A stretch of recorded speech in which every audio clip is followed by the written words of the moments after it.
والعقل ايش باقي بي بس ركض. يلا علاوي كمل لي، ما اعرف اليوم اجباري تحكي لي شعر.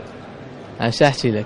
احكي لي انت، حكي مالك شعر موزون كان مو هل قد حلاحط بيك ايه. سبحان ربك الله خلانا مزدحمين دوم على دربك. الله الله يعني باستراحة الرياضية وكل محبيك واهل البصرة واكو ناس كلش يحبوك ودائما يسألون عليك، ايش حابب تقول لجمهورك؟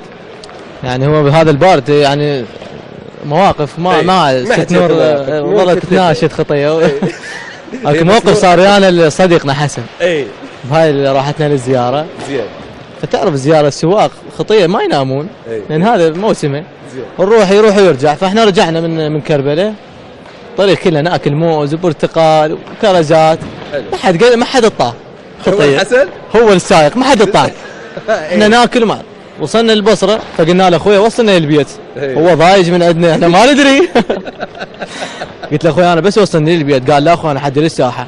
انا اخوي. قلت له ليش اخوي وصلنا بعد احنا هم زوار وهاي. قال لا زوار انتم بالطريق كله تاكلون محل ثاني. حسن شو قل له والله عبانا نايم ما ندري. قال يا وصلكم ابوي. قوي نايم ويسوق. هاي كارثه اكيد. تحياتنا لحسن وتحياتنا لك يا علي. جمهورك شو تقول له؟ اول شيء تحيه خاصه لكل المخرجين الولد وقناه العراقيه ومشاهدينا الكرام. احب اقول لهم يعني انه علي حسن الحمد لله شكر شافه من الاصابه، وان شاء الله قادم للمنتخب وان شاء الله يخدم المنتخب وان شاء الله يمثل المنتخب خير تمثيل. اتمنى منكم الدعاء توفيقنا. مرحله تجي مرحله صعبه وحساسه. اتمنى التوفيق لزملاء اللاعبين الكادر التدريبي. اتمنى التوفيق لنادي الميناء هاي السنه ولجمهور الميناء، واتمنى منهم يآزرون الفريق لاخر نفس. وان شاء الله هاي السنه ان شاء الله سنة خير على النادي والمنتخب ان شاء الله. ان شاء الله كل التوفيق لمنتخبنا الوطني والانديه المحليه.